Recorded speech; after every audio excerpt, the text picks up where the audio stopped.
Hello everyone. In this tutorial I will show you how I created this glass etching animation. I'll be using a couple of add-ons I wrote some time back. You will find the download link in the video description below. I have also shared the blend file created in this tutorial, the SVG with the etching design and a small Blender script that is required for making this glow trail effect. Some basic knowledge of Blender and an SVG editor, ideally Inkscape, is desirable to get the maximum out of this video. The focus of this tutorial is mainly animation. So the modeling and texturing aspects we will not be covering in depth. Wherever possible, I will give links to the other tutorials that cover these things more thoroughly.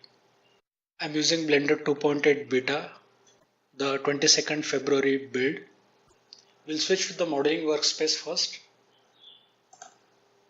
Delete this cube. And let's add a couple of collections just to make things more organized. Collection 1 already contains camera and the lamp. I will add one more collection. Let's call it scene.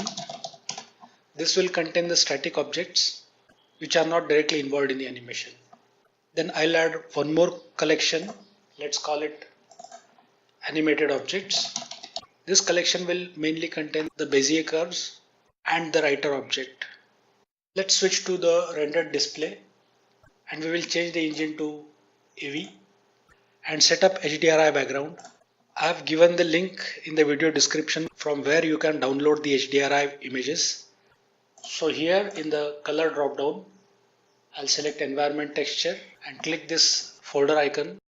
Go to the folder where I have downloaded the HDRI file and select that file. Now we have the HDRI lighting for this scene. I'll add the wine glass. I won't go through the details of modeling it. There is a nice tutorial on creating this kind of object using screw modifier. I have given the link in the video description. I have created this wine glass following the same process. Let me just add material to this. We can either have glass material or we can have the default principled BSDF shader.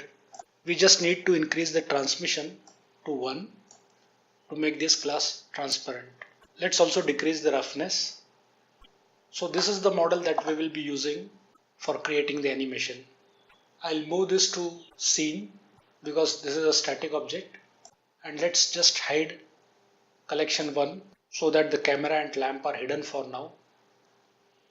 We don't need the lamp anyway, so we can delete that because we have HDRI lighting.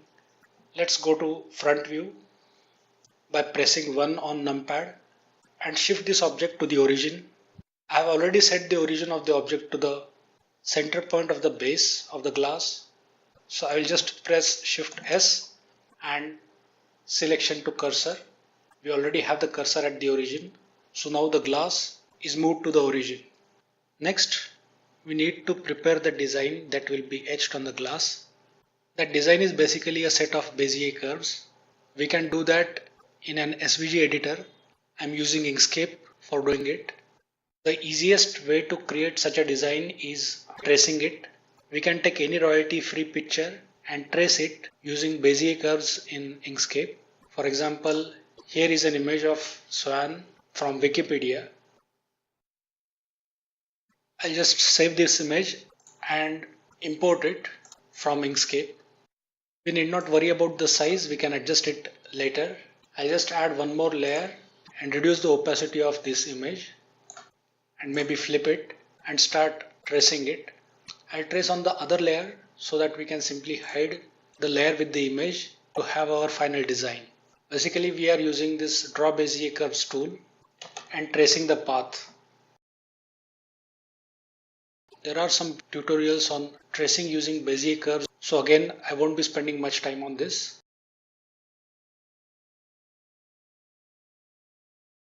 I have traced one such image earlier. We will use it for this tutorial. Let's also add a circle. You can press Shift and Control while dragging the mouse to make it a perfect circle. Okay, so this is the design we want to be etched on the glass. There is one more thing that we need to consider when we are creating the SVG for writing animation, and that is the sequence of these curves, because we want all the related curves to be drawn together. So to facilitate the ordering of the curves, we will first arrange them in different layers so that later on we can group them based on the sequence of drawing.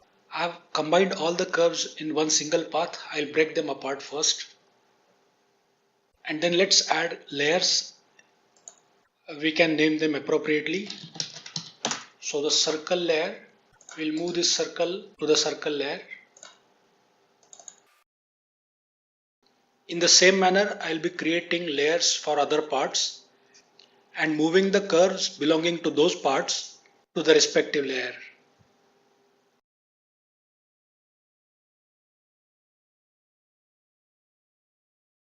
So now we have all the parts arranged in different layers. If you look at the animation, you will see that there is a glowing trail left behind by the molten glass as it cools down. I will quickly explain how we are going to achieve that effect. I have two Bezier curves here, one with the principled BSDF shader that represents the glass material, and the other one with an emission shader that will be representing the glow. These two curves are overlapping each other, and the depth value of these curves is animated from frame 1 to frame 30. So for the curve with the emission shader, the depth value will decrease from 0.02 to 0, and at the same time the depth value for the curve with glass material will increase from 0 to 0.02. So between the frames 1 and 30, we will roughly get the effect that we desire. But there is a small caveat with this approach. The depth value cannot be animated only for the part of the curve. It will change the depth of the entire curve, which means that we need to subdivide our curves into smaller fragments so that we can animate each fragment separately and give the illusion of the glow trail.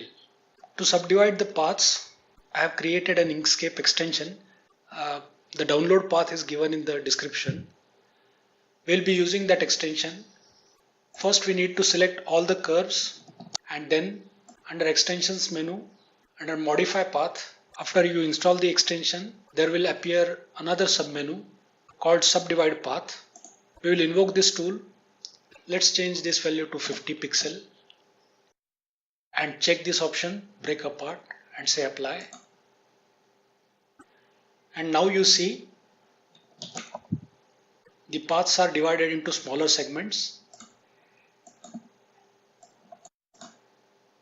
and we will be using this segmentation for creating our material animation.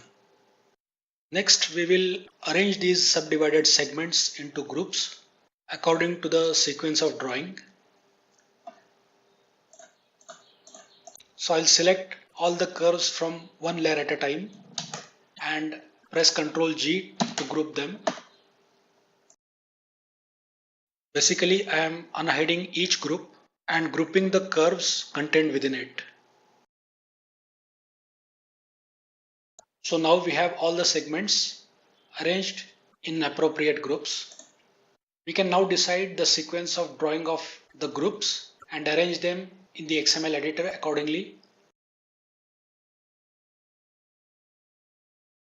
And just make sure that the direction of each segment is the same as the arrangement order of the curves.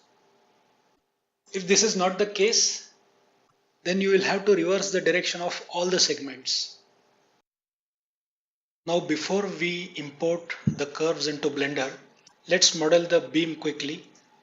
Maybe we can hide the seam and select the animated objects because we want the beam in the animated objects collection.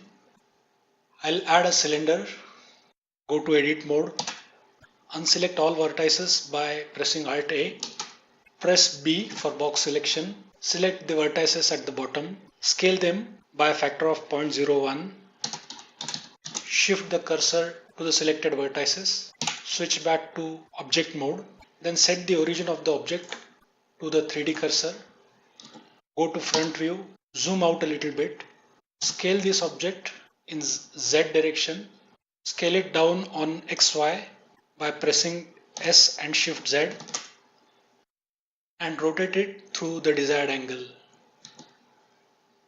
We'll simply apply an emission shader with red color and maybe increase the strength to 10. If you want a more realistic beam model, then you can follow the tutorial that I have mentioned in the video description. For now, this object will serve us as a beam. And finally, before we import the curves, since we want the glass material to be applied to all the curves that we import, I'll create one curve with that material and the properties that we have for the curve. We'll shortly see why we need that.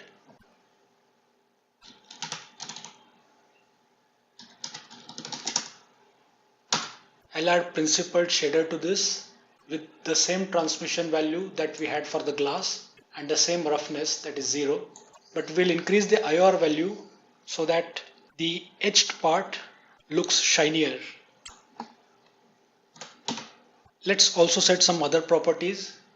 We'll change the fill mode to full and we will change the depth value to 0.005.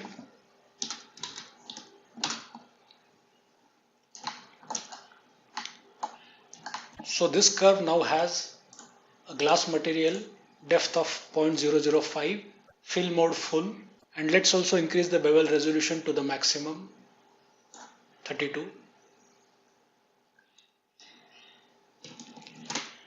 Okay, now let's import the curves. I'm using the import paths and shape keys add-on because it allows us to copy the properties of an existing curve onto the imported ones. So in this drop down we see all the curves that are created in the current blend file. I'll select the curve glass that we just created, uncheck this import by group option and double click the SVG. And now you see that all these curves have the same properties, that is depth value, the fill mode, the resolution and also the material of the glass curve. We will hide this curve for now. We will be needing it a little later. Let's move the curves to the animated objects collection by pressing M and clicking animated objects. So now under scene we have the glass object, and in animated objects collection we have the objects that will undergo animation. Now we will hide the animated objects collection and unhide the scene. Go to front view and add a lattice object. Again, this will be in the scene collection because this won't be part of the animation. Let's switch to the left orthographic view by pressing Ctrl 3 on numpad, and we will move this lattice up, G followed by Z and then G, Y. Now let's change the V value to 1 and U and W values to maximum. If we go to front view, the lattice will look like this. We'll scale it up slightly. Again Ctrl 3 to left orthographic view and adjust the position of the lattice so that it is very close to the surface of the glass. And now let's apply shrink wrap modifier to this lattice and select the glass object. So we have the lattice shrink wrapped to the surface of the glass object. I'll save the file. Let's unhide the animated objects collection. I'll rename the cylinder as beam and hide it for now. We will select all the curves and rotate them on x-axis and scale and position them appropriately. Maybe we need to scale up the lattice a little bit. This is the advantage of having the curves in a separate collection. We can select all of them together just by pressing A, and then we can manipulate only the curves as needed. So after we have adjusted the position of the curves, we need to add lattice modifier to all of them. I will hide the scene and select one of the segments, and let's apply the modifier to this segment. I'll select lattice, the lattice object that we created. Now there are a lot of segments. We can't add the modifier individually, so we will select all of them and press Ctrl L and click on modifiers. So the same modifier that was added to the first segment will get added to all other segments as well. The problem with this model is that the circle is not even. We can fix that. Let's select the glass object, go to modifiers, and there is this subdivision surface modifier. The current value is 2. I'll increase it to 4, both for view and render, and that should pretty much fix the problem. Now we have the glass with the design. Before we generate the writing animation, just like we did in case of importing curves, we need to first create a prototype curve with the material that we want for the animated object. And for the animated curves, we want the emission shader. So let's create another curve. This is the curve that we created for the final edge design. So for the intermediate curves with emission shader, we can copy the same curve because all the properties will be the same except the material. And now we will change the material. So we can use the same material that we used for the beam. We'll just decrease the strength. So I'll copy this material and decrease the strength to, let's say, 5. And now we can generate the animation. For doing it, you need to install the writing animation add-on. I have given the link to the video tutorial for this add-on. So after you install it, you should have this interface under Active Tool and Workspace setting. Here you can set the animation length. So I'll set this value to, let's say, 3000. So it will be a 3000 frame long animation. I'll set the custom writer as this beam object, and for copy properties from, I'll set the curve that we just created with the emission shader. Now let's select all the curves that need to be animated and click create writing animation. This will take a few seconds. Let's switch to 3D animation workspace and let's check the animation. This is how it will look in solid view, and this is how it will look in material view. Now for the glowing trail, we need to animate the bevel depth of the curves as I explained earlier. So what this writing animation add-on does is that it creates a new set of curves and scales down the original curves to 0 so that they are invisible. So currently we have two sets of curves, the ones that have been created by the writing animation, which have got the emission shader, and the one which we imported earlier, which have principled BSDF shader with transmission value 1, that is the glass shader. So now we want to animate the bevel depth value for these two sets of curves. To do that for each individual segment will be very time consuming because there are more than 1000 curves. So I have created a small script for that. This script simply sets the bevel depth keyframes for both the curves based on their names. So I'll just copy this script, switch to scripting workspace, click on new and paste that code here. But before I run the script, I'll go to the end of the animation and select all the curves. Go back to scripting workspace and run the script. And now if you look at the animation, you will see that there is this desired glow trail effect in the animation. If you want, you can increase the depth value of the curves so that they are even more distinct. And lastly, before we can render the entire animation, we need to do a couple of other things. Firstly, if you look at the rendered view, you will see that we still have the HDRI background. To hide that background in AV, we need to go to the render tab and under film, In the alpha drop-down, we need to select transparent. This won't change the viewport view, but if you now render the image, you will see that there is no HDRI background anymore. We will also hide it in viewport by doing a simple trick. Since the camera is going to show only the front portion, we'll add a plane, rotate it by 90 degrees about x-axis, push it back on y-axis and scale it. We'll add a material with perfectly dark background to this plane, and now we don't have the HDRI lighting anymore in the background. The only precaution that we need to take now is not rotate the camera about Z axis by a very large angle. Now let's unhide the collection 1 which has the camera. We can select the camera, bring up the properties panel, go to the camera view and check this option, lock camera to view.